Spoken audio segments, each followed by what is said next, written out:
Hey everyone, welcome to The Explainer. Today, we are setting the stage for a completely unapologetic, clinical, and honestly fascinating dive into the booming industry of explicit literature. We're literally stripping back the covers on a genre that's exploded from hushed conversations into this massive, mainstream cultural phenomenon. We're going to look at the data, the actual literary mechanics, the history, and the psychology behind why millions of readers are absolutely flocking to these books. Okay, let's dive into this, because this question right here is the core mystery we're unraveling today. A lot of readers, and honestly, even some authors, find themselves a bit confused about what exactly they're reading or writing. Are you just reading a really spicy romance, or have you crossed the border into pure erotica?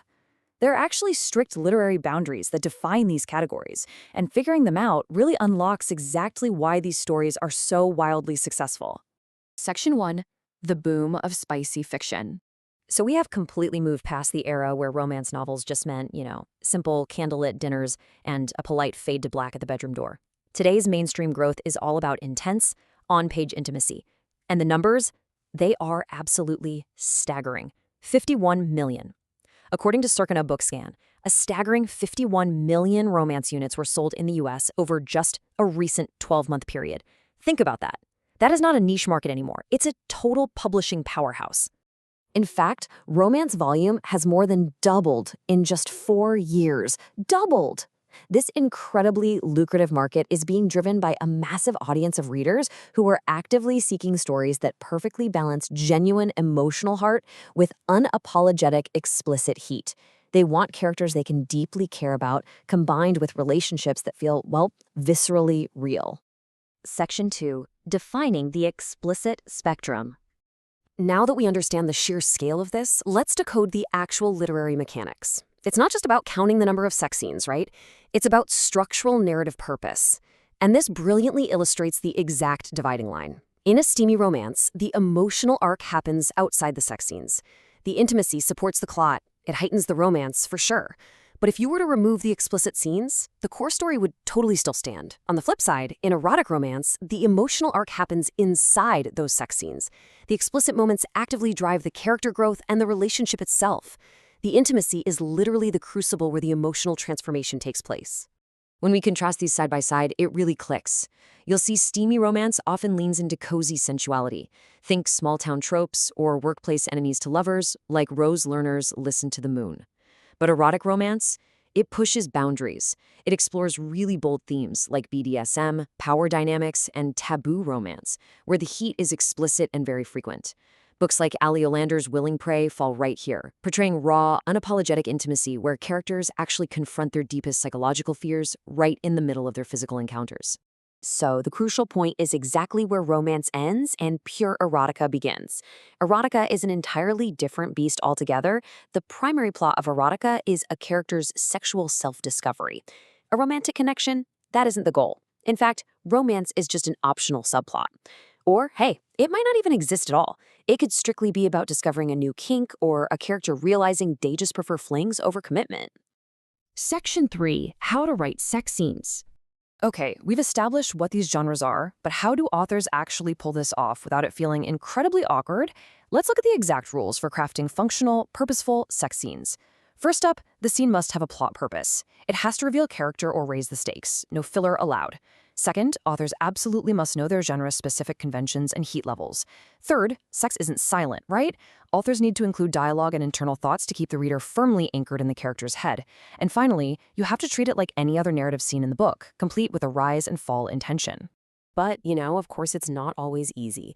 Authors really have to beware the pitfalls that lead to the annual Bad Sex in Fiction Award. Yep, that's a real thing.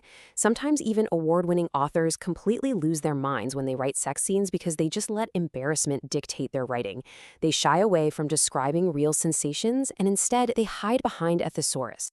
Actually, Writer's Digest specifically warns aspiring writers about this. They say, avoid terrible metaphors, such as comparing nipples to cherries, raspberries, or your own fruit of choice, and corny old cliches. Basically, you can't just fall back on phrases like throbbing manhoods or snowy white breasts. The absolute best writing focuses on genuine physical sensations and authentic emotions, leaving all those absurd produce metaphors safely at the grocery store. Section 4. the dark romance shift.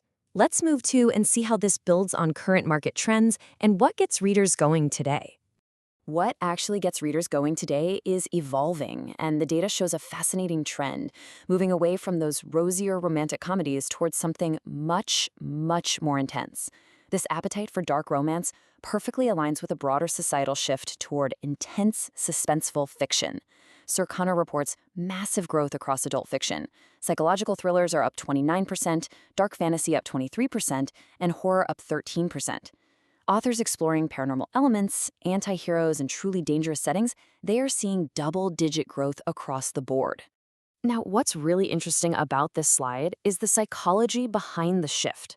Brenna Connor, a U.S. books industry analyst, notes that these darker subjects provide a safe outlet for readers to explore negative emotions like sadness, anger, or anxiety. It's kind of like a giant psychological puzzle. It allows readers to find connection and even comfort in the arms of anti-heroes and incredibly dangerous situations, because they know they are entirely safe while just reading about them on the page. Section 5. Early Internet Erotica Archives. While the publishing numbers today are incredibly modern, the human drive to share explicit stories is ancient. I mean, you can trace this narrative desire all the way from ancient texts like the Kama Sutra right through the absolute Wild West of early dial-up bulletin board systems in the 1980s and 90s, straight to the massive erotic romance boom we see today. Long before Kindle and TikTok, the early internet was out there pioneering digital smut. But it's important to note this history hasn't been without conflict. Historically, there's been significant legal friction and government pushback against erotic literature. Now, the First Amendment generally protects written fiction, but the legal definition of obscenity has been highly debated in court. Just as an example, in 1998, a man named Brian Dalton was actually charged under obscenity laws for unpublished fictional stories in a private journal. He initially pleaded guilty, but 5 years later, his conviction was vacated. The line between protected expression and obscenity is one that's been fiercely contested by authorities for decades. Back on those early bulletin board systems, users were archiving massive directories of anonymous text files. And let me tell you, they were bizarre, hilarious, and deeply experimental. You had huge questionnaires like the 500 Purity Test, alongside highly specific how-to guides like exotic torture techniques, pure parodies like the Dieter's Guide to Weight Loss During Sex, and incredibly nerdy satires like The Sex Life of the Electron. It basically proves that the exact moment humans connected computers, they immediately used them to explore, laugh at, and meticulously catalog their sexual imaginations. Which brings us to the end of our dive into the anatomy of spice. We've seen how the mechanics of a story dictate its genre, how the industry is absolutely booming with darker themes, and how our digital history is just filled with a constant desire to write about human connection. So as you reflect on your own reading preferences, or even just the complex nature of intimacy itself, I'll leave you with this question to ponder.